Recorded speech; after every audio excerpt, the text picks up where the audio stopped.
Hello guys, welcome to our YouTube channel, and today we are going to learn how to log into Roblox account. So let's get started. So if you want to log into your Roblox account, what you can do is just open up your Roblox application, and after opening your Roblox application, just tap on the login option which is on the bottom of your screen. After tapping on login, you have to enter your username and password.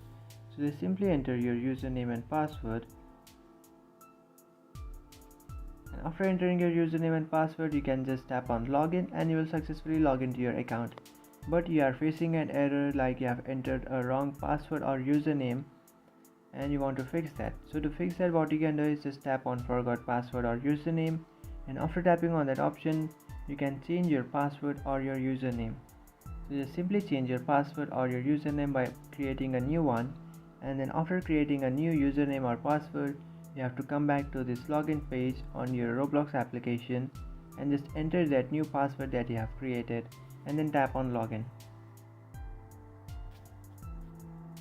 After doing that, here you can see you have successfully logged into your Roblox account. So that's it guys, this is how to log into Roblox account.